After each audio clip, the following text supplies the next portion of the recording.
balance, etc., etc. And in this, again, we looked at specifically around here, is the certain component we start moving it, because this is back to the Oracle and back to the SAP player providing this. So we moved to the soft talent part component onto the software as a services to clearly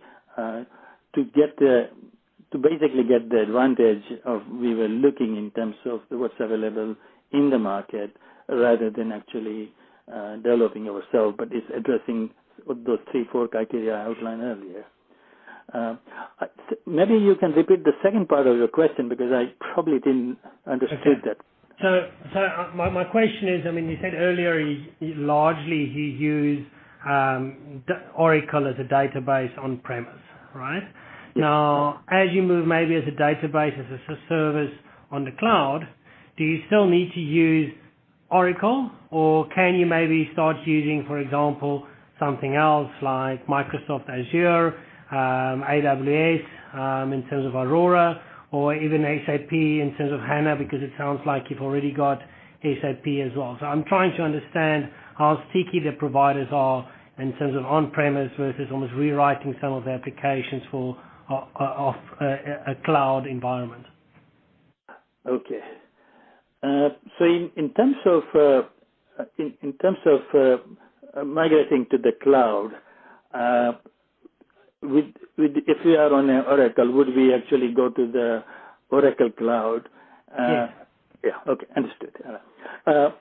So the key aspect, and I think one of you made this point earlier, we need to look at this where we are getting into a cloud framework, and that's what my earlier point about the hyper-converged infrastructure, and I can go in detail later on if you want. But if you're not careful, we will end up moving a lot of those things into a, let's say, we could end up involving into going into Oracle cloud. We can end up going into SAP cloud. We can end up going into the IBM cloud, and so on and so on. So I think the key aspect is to have an infrastructure and a framework which will allow us to continue progressing on some of our legacy applications. And that's where I think the most important aspect comes into it.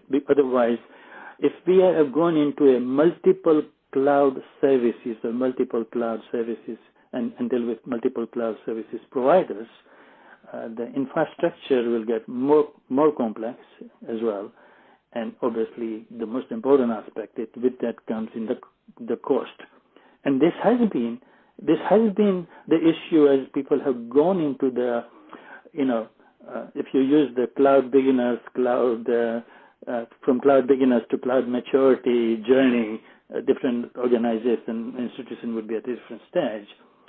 And clearly, that's where I think you need to look at it, where you want to go where you can still continue using your Oracle application and Oracle databases, but actually migrate to the cloud.